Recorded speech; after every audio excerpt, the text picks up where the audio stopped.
بعض لوگ قرآن پڑھتے ہیں ان کی تلاوت آسمان کو جاتی ہے، فرشتے اٹھا کر کے لے جاتے ہیں. بعض لوگ قرآن پڑھتے ہیں آسمان سے فرشتے ان کے سننے کے لیے آتے ہیں. بعض لوگ زمین پہ پڑھتے ہیں، فرشتے مجبور ہوتے ہیں آسمان چھوڑ کر کے نیچے آ جاتے ہیں اس کی تلاوت سننے کے لیے. یہی لائن لگتی ہے، بخاری میں باقاعدہ اس کا ذکر ہے. میں آپ کا وقت زیادہ لینا بھی نہیں چاہوں گا.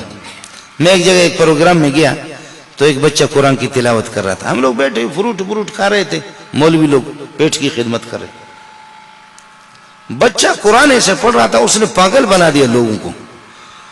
میں بھی بالکل، میرا دماغ عقل اڑ گئی کہ یہ کیا بلا ہے. باہر جیسے نکلا میں نے کہا اس کی زیارت تو کر لوں.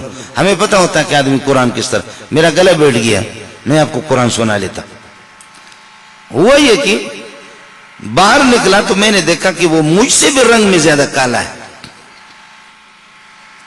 12-13 سال کا بچہ.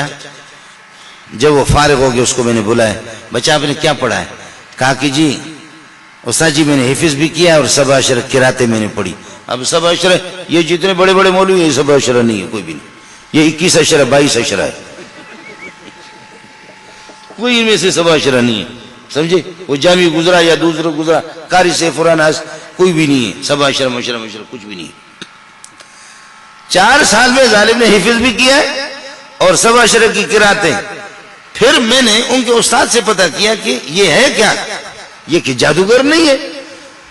استاد جی نے کہا، ان کے استاد نے، استاد پٹھان تھا، انہوں نے کہا کہ مولوی صاحب بخدا اس بچے کو آج تک ہم سمجھ نہیں سکے کہ یہ جن ہے یا فرشتہ ہے یا انسان ہے. کیا اس کی ذکاوت ہے، کیا اس کی حروف کی ادائیگی ہے اور کیا اس کی آواز ہے. ہم خود اساتذہ اس پر حیران ہیں. رنگ آپ بھی دیکھ رہے، میں بھی دیکھ رہا ہوں. میں نے کہا کہ بچہ آپ کہاں کے؟ کہنے لگے سرباز کا ہوں. ایران میں ایک صوبہ ہے سرباز کا ہوں. کب سے یہاں پڑھ رہے؟ کہنے لگے 4 سال سے پڑھ رہا ہوں، یہ سب کچھ پڑھا ہے. تو پھر میں نے بلوچی شروع کی اس کے ساتھ. میں نے کہا ملک کا نرفتگی، آپ پھر ملک نہیں گئے؟ کہنے لگے استاد جی نشتگوں نرفتگوں. فارسی اور بلوچی ہماری زبان ایک ہے.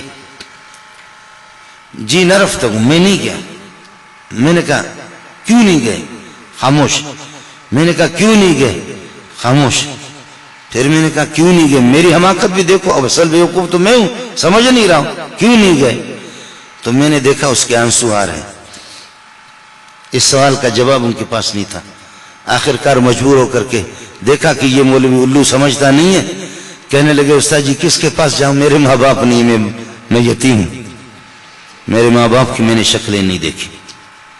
اللہ کا دین ہے، اللہ کا دین ہے. خدا جس کو نوازے، جن کے بچے حافظ ہیں، جن کے بچے عالم ہیں، جن کے گھروں میں قرآن کی تلاوت ہوتی ہے، وہ خدا کا شکر ادا کرے. 10-15 افراد ایک گھر میں رہ رہے، اگر ایک میری بیٹی اور ایک میری بھتیجی اور ایک اللہ آپ کا بھلا کریے کہ ایک میرا بھتیجا، آپ کا کوئی بچہ یاسین شریف کی اگر تلاوت کرے، یہ بہت بڑی بات ہے. اور اگر پورے گھر میں ٹیلی ویژن ہے، اسی گھر میں مزے کی بات یہ، اسی گھر میں اس کے تاکچے میں قرآن بھی رکھا ہے اور ادھر ٹیلی ویژن بھی رکھا ہے. وہ غیرت والی ذات ہے اور وہ غیرت والے ذات کا کلام ہے. وہ کہتے ہیں یا اس بے غیرت کو نکال یا مجھے نکال. تمہارے پورے خاندان کی نگاہیں اس پر لگی ہوئی ہے، لیکن مجھے تو مہینوں کے مہینے کوئی کھولتا دیکھتا بھی نہیں ہے. اور ان ننگی تصویروں کو ادھر دکھا بھی رہے ہو سب کچھ. یا مجھے نکالو یا اس کو نکالو. اب جن حضرات کے بچے اگر حافظ نہ ہو، کم از کم ناظرہ پڑھا ہے، آپ نے قرآن ناظرہ پڑھا، خدا کا شکر ادا کرو. جن کے گھر میں قرآن نہیں وہ ماتم کرے، یا حسینہ یا حسینہ. وہ ماتم کرے، اپنے منہ پہ تماچا رسید کرے کہ وہ کیا ہے جو یتیم کے سینے کو، یتیم پر اعتماد جس کا رہا اور جس نے یتیم کو حافظ قرآن قاری قرآن بنا دیا، وہ کون ہے کہ جس نے مجھے محروم کر دیا اس دولت کے ہوتے ہوئے. اصل عظیم دولت وہ قرآن پاک کی دولت ہے، اور قرآن سے بڑھ کر کے کائنات میں کوئی بڑا سرمایہ نہیں ہے. وَعَلَّمَكَ مَا لَمْ تَكُنْ تَعْلَمْ. ہم نے آپ کو وہ سکھایا قرآن کے ذریعے سے، وحی کے ذریعے سے، جن کا آپ کو علم نہیں تھا. وَكَانَ فَضْلُ اللَّهِ عَلَيْكَ عَظِيمًا.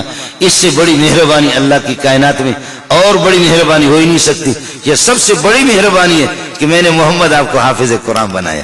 ما کنت تدری مل کتاب ولا الایمان, آپ کو پتہ بھی نہیں تھا کہ کتاب کیا ہوتی ہے, ایمان کیا ہے. میں نے کرم کر دیا, آپ کو رئیس الحفاظ بنایا. میرا نبی حافظوں کا بھی رئیس, آپ انبیاء کے رئیس الانبیاء بھی, رئیس القراء بھی ہے. اللہ آپ کا حامی ہو, اللہ آپ کا ناصر ہو. قاری صاحب کو, قاری حسن کو بھی مبارک, اساتذہ کرام کو بھی مبارک, ان بچوں کو, ان کے والدین کو بھی مبارکباد قبول فرمائے. اہل محلہ, آپ کی تعاون, آپ کی نیک نیتی اور آپ کا حسن اخلاق, اس کو اللہ اپنی بارگاہ میں قبول فرمائے.